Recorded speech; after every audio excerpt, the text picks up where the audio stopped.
Daily 2 piece chicken ഉണ്ടെങ്കിൽ എൻ്റെ മകന് വേറൊരു കറിയും വേണ്ട. അവൻ എന്ത് ഭക്ഷണവും കഴിച്ചോളും.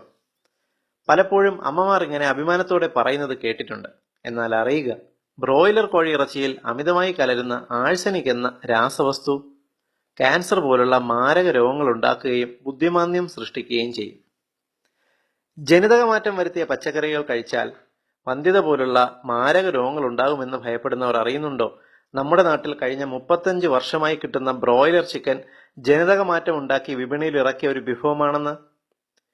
മനുഷ്യന് ഭക്ഷ്യ ആവശ്യങ്ങൾക്ക് വേണ്ടി രൂപമാറ്റം വരുത്തിയ ബ്രോയിലർ കോഴി ഒരു വർഷത്തിൽ ഏകദേശം 250ഓളം മുട്ടകളിടും.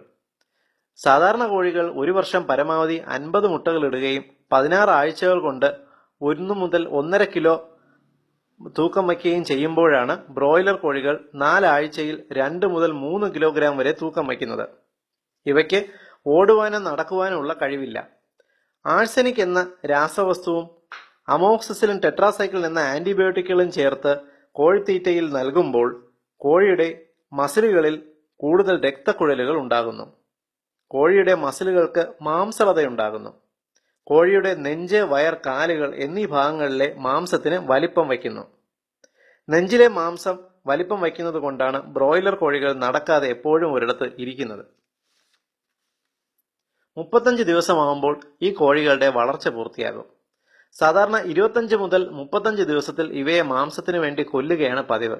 എന്നാൽ 40 ദിവസത്തിന് മുകളിൽ ഈ കോഴികൾക്ക് ആയുസ്സുണ്ടാകുകയില്ല. ഹൃദയപേശികളോ വൃക്കയോ തകർന്ന് ഇവ ചാകുകയാണ് ചെയ്യുന്നത്. സാധാരണ കോഴി ഇറച്ചിക്ക് ഇളം ചുവപ്പ് കലർന്ന വെളുത്ത നിറമാണുള്ളത്. എന്നാൽ ആഴ്സനിക് ആന്റിബയോട്ടിക് സംയുക്തങ്ങൾ കഴിച്ചു വളരുന്ന ബ്രോയിലർ ഇറച്ചിക്ക് പിങ്ക് കളറായിരിക്കും. കുട്ടികൾക്ക് ബ്രോയിലർ ചിക്കൻ പതിവായി കൊടുക്കുന്ന ശീലം അവരിൽ ഗുരുതരമായ ആരോഗ്യ പ്രതിസന്ധി സൃഷ്ടിക്കും എന്ന് മറക്കരുത്.